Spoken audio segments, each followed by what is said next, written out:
آپ نے شاید وہ لطیفہ سنا ہے میرا، موبائل میں تو سنا ہی ہوگا کہ ایک شکاری کے جال میں کوا اور کبوتر دونوں پھنس گئے تھے، تو کوا بھی رو رہا تھا اور کبوتر بھی رو رہا تھا۔ تو کبوتر نے کوے سے کہا چپ، کاؤں کاؤں کاؤں کاؤں کر کے میرا دماغ خراب کر دیا۔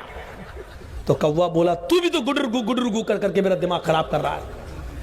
تو کبوتر بولا میں تو اس لیے رو رہا ہوں کیونکہ میں تو حلال ہوں، شکاری مجھے جال سے نکالے گا اور کاٹ کے کھا جائے گا، مجھے تو کٹنا ہی کٹنا، اس لیے رو رہا ہوں۔ تو کیوں رو رہا بے کوے؟ تو تو حرام ہے، تیرا کیا کرے گا؟ چال ڈالے گا کیا؟ تو 2-4 گھنٹے بعد شکاری آئے گا، ہے کوا پھنس گیا، تجھے نکالے گا اڑا دے گا، تیرا کیا کرے گا؟ تو تو حرام ہے، تو تو شکاری کے کسی کام کا نہیں ہے۔ کوا بولا میں تم سے زیادہ ٹینشن میں ہوں۔ کبوتر نے کہا کیوں؟ کہا یہ جال کسی جاہل کا نہیں ہے، مولوی کا جس میں ہم پھنسے ہوئے ہیں۔ کہا کیا؟ کبوتر نے کہا کیا؟ کہاں؟ تو کہا مولوی کا ہے تو کیا ہوا؟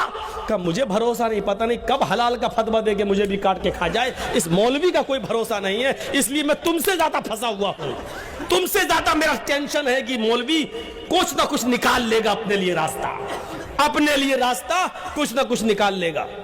ہے جیسے ایک عورت نے 3 پیر صاحب کی دعوت کر دی، 3 پیروں کی، اب کھچڑی پکائی، پیٹ خراب تھا کیا تھا اللہ جانے، تو بیچ میں گھی ڈال دیا، کھچڑی گرم، گھی پگھل گیا۔ اب تینوں مولوی چاہنے لگے پیر یہ گھی میرے پاس آ جائے، وہ سوچتا میرے پاس آ جائے، تیسرا سوچتا میرے پاس چلا جائے۔ تو پہلے پیر نے فوراً انگلی ڈالی کھچڑی میں اور ایسے لائن کھینچ دی اور کہا اللہ فرماتا تجری من تحت الانہار، جنت میں دودھ کی نہر ایسے بہ رہی ہوگی۔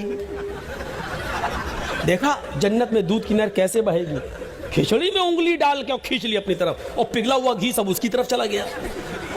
دوسرا کہتا نہیں نہیں نہیں، جنت میں ادھر تو شہد کی نہر بہ رہی ہوگی، دودھ کی نہر ادھر بہ رہی ہوگی۔ اس نے 2 انگلی ڈالی اور کہا کہ تجریان من تحت الانہار، دودھ کی اور شہد کی نہر ادھر بہ رہی ہوگی، اس نے 2 انگلی ڈال کے اپنی طرف کھینچ لیا۔ اب تیسرا دل میں سوچتا کمینے مجھے کیوں مار رہے ہو؟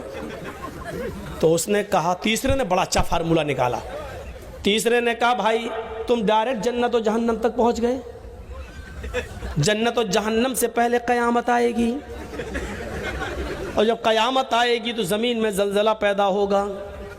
آپ کو معلوم ہے زمین میں زلزلہ کیسے آئے گا؟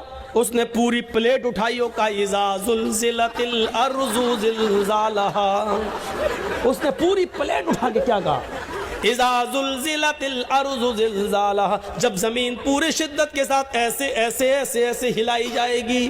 گھی چاروں طرف پھیل گیا، کہنے لگا اب کھاؤ، اکیلے لے آ رہے تھے دودھ کی نہر اور شہد کی نہر، تو اپنے لیے راستہ نکال لیا جاتا ہے۔ اللہ کی قسم یہ علماء قوم کا سرمایہ بھی ہیں، اور علماء سے نقصان بھی ہو جاتا ہے۔ جب غلط راستے پہ لے جائیں کیا کریں، بیچاری پبلک کیا کرے، عوام کیا کرے، مولانا یہ صحیح کہ وہ صحیح، عوام بیچاری کیا کرے؟ اس لیے علماء کی بہت ذمہ داری ہے کہ اپنی قوم کو صحیح راستے پہ لے جائے۔ مولانا ابوالکلام آزاد نے لکھا تھا کہ ایک عالم جب پھسلتا ہے تو پوری قوم پھسلتی ہے، ایک عالم جب غلطی کرتا ہے تو پوری قوم غلطی کرتی ہے۔